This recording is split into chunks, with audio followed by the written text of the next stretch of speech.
In 1977, in the Enfield suburb of London, nestled in a quiet street, stood a modest council house that would become the epicenter of one of the most notorious hauntings in history. This house, home to the Hodgson family, was unremarkable in every way, a typical post-war terraced house, similar to countless others across Britain. Yet, what unfolded within its walls was anything but ordinary. The Hodgson family, led by single mother Peggy, was a typical working-class family. Peggy, known for her resilience and dedication to her children, was raising 4 kids: Margaret, Janet, Johnny, and Billy. Life for the Hodgsons was routine, filled with the everyday challenges of a single-parent household. The children attended local schools and were known to be well-behaved and ordinary, with no prior history of mischief that could explain the events that were about to unfold. Their home on Green Street was their sanctuary, a place of safety and normalcy. However, as they would later find out, this sense of security was shattered when strange occurrences began to manifest, turning their ordinary life into a series of inexplicable and terrifying events. What started as minor disturbances soon escalated into a full-scale haunting, drawing the attention of paranormal investigators, the media, and a captivated public. The Hodgsons' life changed one evening in August. It started with small, almost dismissible incidents: objects moving inexplicably, soft knocking sounds on the walls. At first, Peggy Hodgson thought little of it, attributing the noises to the house settling or to her children's mischief. But soon, these occurrences grew more and more frequent and intense, escalating into something far beyond her comprehension. One night, the family's fear peaked when Janet, the second eldest child, was witnessed levitating above her bed. This chilling event marked the beginning of a series of increasingly terrifying paranormal activities that would grip the Hodgson household. As the hauntings continued, numerous witnesses, including neighbors, journalists, and even police officers, reported inexplicable events. A police constable, upon investigating the disturbances, saw a chair slide across the floor on its own. She later signed an affidavit confirming her experience, adding a layer of official intrigue to the case.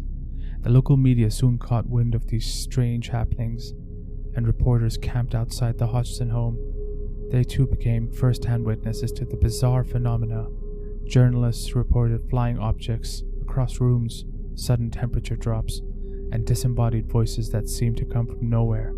Among the myriad of strange incidents, a few stood out for their sheer curiosity. One evening, the family and a group of reporters heard loud knocks on the walls, followed by a heavy chest of drawers sliding across Janet's room, seemingly of its own volition. Despite attempts to push it back, the chest moved again, instilling fear and wonder in all who witnessed it. In another bizarre event, toys and objects were frequently thrown around by unseen forces.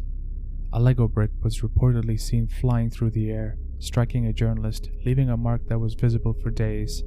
This particular incident was photographed and widely reported, adding further fuel to the public's fascination. One of the most chilling accounts came from the children themselves, particularly Janet. She often seemed to be the focus of these supernatural events. On several occasions, she was heard conversing in a deep, gravelly voice, claiming to be the spirit of a man named Bill. Janet was often heard speaking in this deep, menacing voice, claiming to be Bill, a man who had died in the house years earlier. These voice episodes were recorded, and during one session, the voice chillingly recounted the details of Bill's death, which were later confirmed to be accurate. This is a snippet of Janet speaking to a psychologist. Listen to the tone of the voice that is meant to be coming from an 11-year-old girl. I want you to tell me whether you remember what happened to you when you died. Just before you died and just after you died.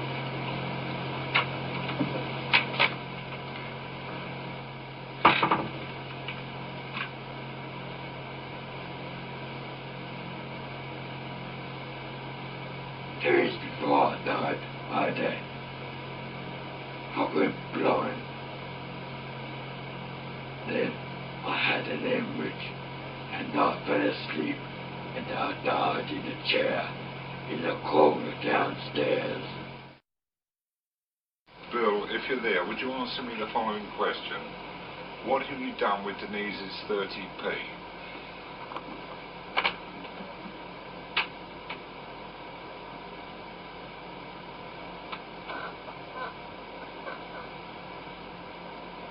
Headed down to the radio, downstairs.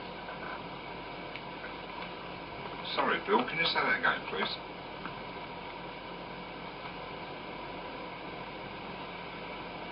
Headed down to the radio, downstairs. Righto, Bill, I'll go and look. Thanks so much. Why can't Janet feel you? I'm invisible. You're invisible? Why are you invisible? So much H-O-S-T.